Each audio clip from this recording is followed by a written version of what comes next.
Between middle school and high school, I was suspended over 30 times. Stink bombs, F-bombs, you name it bombs. The worst thing I did in school, smashed my backpack through the principal's glass coffee table. Did he deserve it? Debatable. He was short and bald with a Napoleon complex. He called me troublemaker. I called him Elmer Fudd. Troublemaker, a person who habitually causes difficulty or problems, especially by inciting others to defy those in authority. And you guys gave me a microphone and an audience. I look at difficulty and problems as solutions, innovations, modifications. See, I'm a positive thinker and believer. To doctors, teachers, parents, officers, friends, strangers, it's time for change. We need to start instilling positive mindsets and affirmations that encourage growth and potential with today's youth, instead of continuing on with this trend of negative labels and associations that confine and constrict so many young people. By the time I was 11, I was diagnosed with ADHD, Tourette's, and OCD. ADHD, I was just hyper, intelligent, and full of life. Tourette's, I just loved to cuss. Did I listen to Eminem? Absolutely.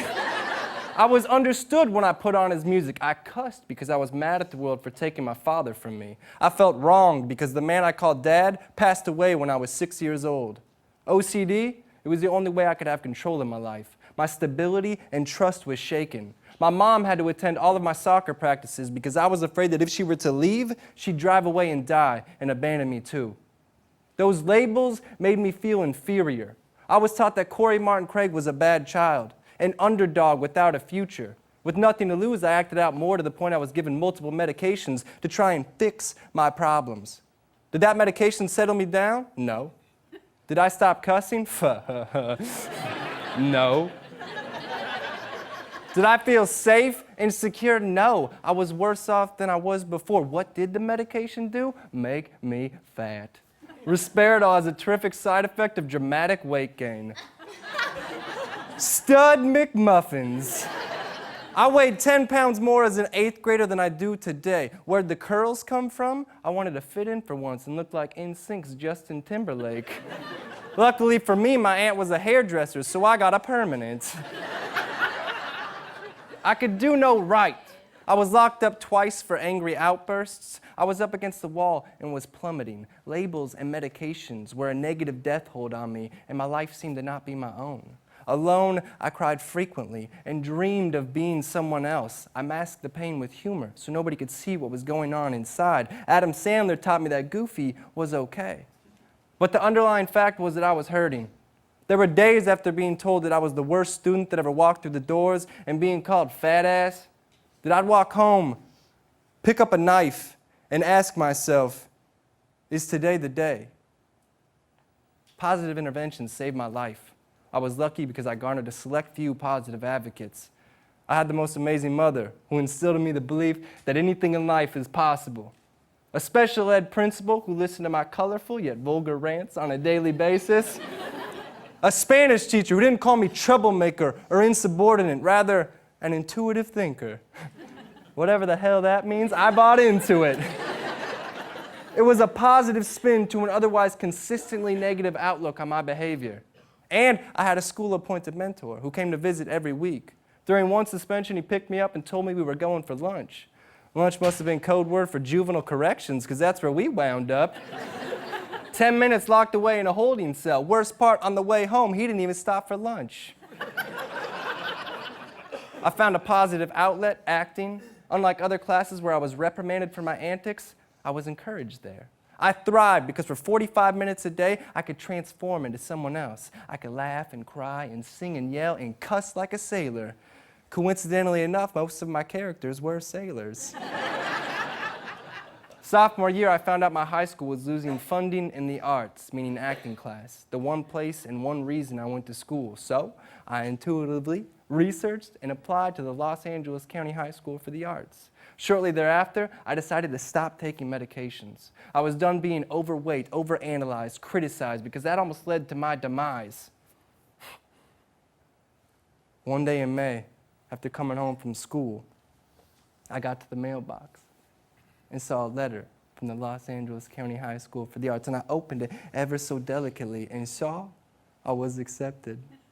I went up to my front porch and set the letter down with tender, loving care and ran to my corner where I could see my current high school and flipped it off, saying, I'm out of here. I called my mom crying, boogers coming out my nose. She thinks I'm suspended again, and I say, no, Ma, it's good news. We're out of stinking Lincoln. My support team celebrated that move. And with that positivity, my mom sold our house and her wedding ring so we could afford to move 1,500 miles from Lincoln, Nebraska to Los Angeles, California. I had a new reason to wake up each and every morning. The sun and air was different in LA. Did I still occasionally struggle? Sure. But I was now a thespian and not a troublemaker. No negative labels as far as the eyes could see. I was filled with light instead of darkness. I was the theater department speaker at the Los Angeles County High School for the Arts graduation at the Dorothy Chandler Pavilion with my opening statement. To find out what you want to do at an early age is a gift. To be able to act upon that knowledge is a blessing. Positivity guided me to that perspective. I followed my yellow brick road and still do every single day of my life. I'm on a journey to make it in Hollywood. I can proudly say that with positivity, hope, and belief in myself. I've already acted on television shows for ABC, Fox, Showtime, have been in independent films, and was in Godzilla, only to be cut out. But hey, positivity. I know in my heart my time is coming. 2 years ago, I received an email telling me my mentor had passed away. I flew back to show my respect and gratitude towards him and to let go of my grudge of never getting that lunch. While I was in town, my Spanish teacher asked me to come speak to her classes. I did. I told the students my story and that anything in life is possible. The next day, I headed back to LA. Within a week, I was inundated with messages from students, parents, siblings thanking me. My late mentor and Spanish teacher gave me an opportunity to pay it forward, to pass on the great positivity that saved my life. That summer, I founded the nonprofit Troublemaker Foundation on the basis of goal setting and these 3 core beliefs: accept, empower, achieve. Accept. Who you are right now is perfect, just the way you are. Whatever cards you were dealt, that's you, and you are amazing. Empower. This is all about positivity. Spread out as you go up. Go out of your way to make someone's day. What's your name? Kelly. Kelly, I love your sweater. It can be as simple as that, but if you set off a positive ripple, you never know how large that wave can become. Achieve.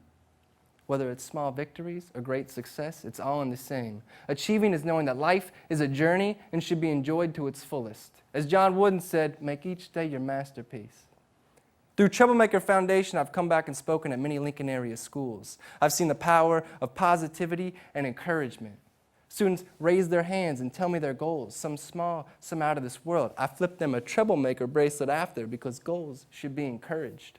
I've witnessed aspiring singers sing verse after verse in front of their classmates because of support from their peers and belief in themselves. One student said, I would like to be the first person to fly solo to the moon. That's a dream, literally shooting for the stars. One student raised their hand and said, I would like to bridge the gap between my parents and their understanding of me being a transgender.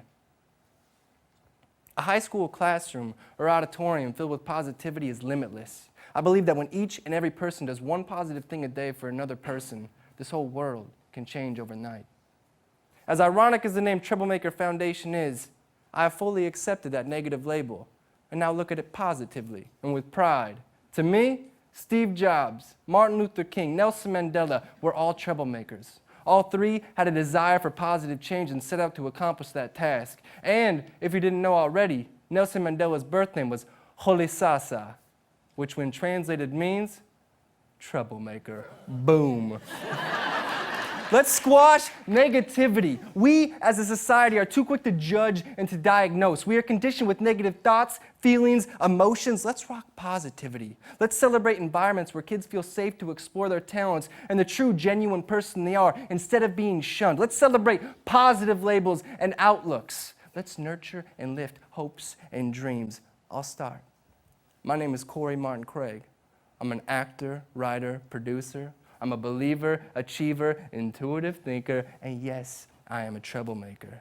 Life is a choice, and you are in control of it. It starts with one belief in yourself accept.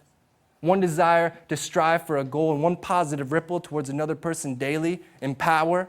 One team and one outcome, achieve. Thank you.